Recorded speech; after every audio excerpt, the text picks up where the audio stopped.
nasili kolia biloko nyonso oyo nazali na mposa makasi ya kolia. Nasili kotambwisa mituka ya kitoko, kasi eloko moko te kati na yango esepelisaki motema na ngai. Lelo nazali kosepela na likambo moko esepelisaka lobiko ya Yesu Kristo. Afungolaki ngai miso mpo namona ete eloko moko te esepelisaka na bomoi oyo longola kaka ye.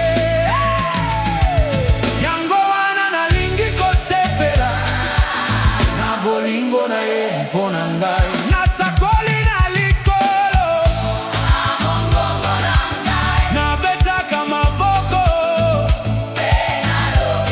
ete Yesu azali mokonzi ya bakonzi. Nabinaka mpona yambaki ye Yesu nyonso na ngai.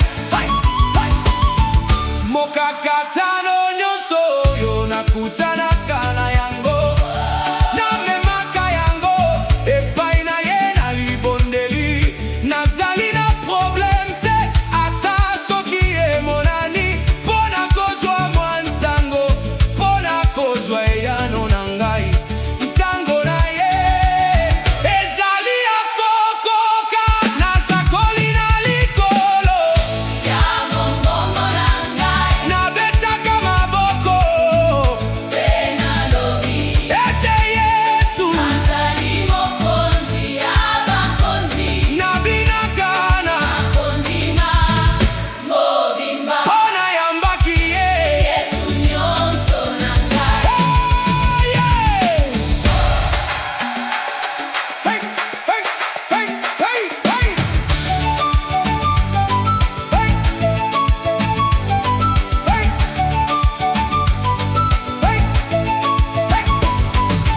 Tango nazali na Yesu Kristo, nazali ko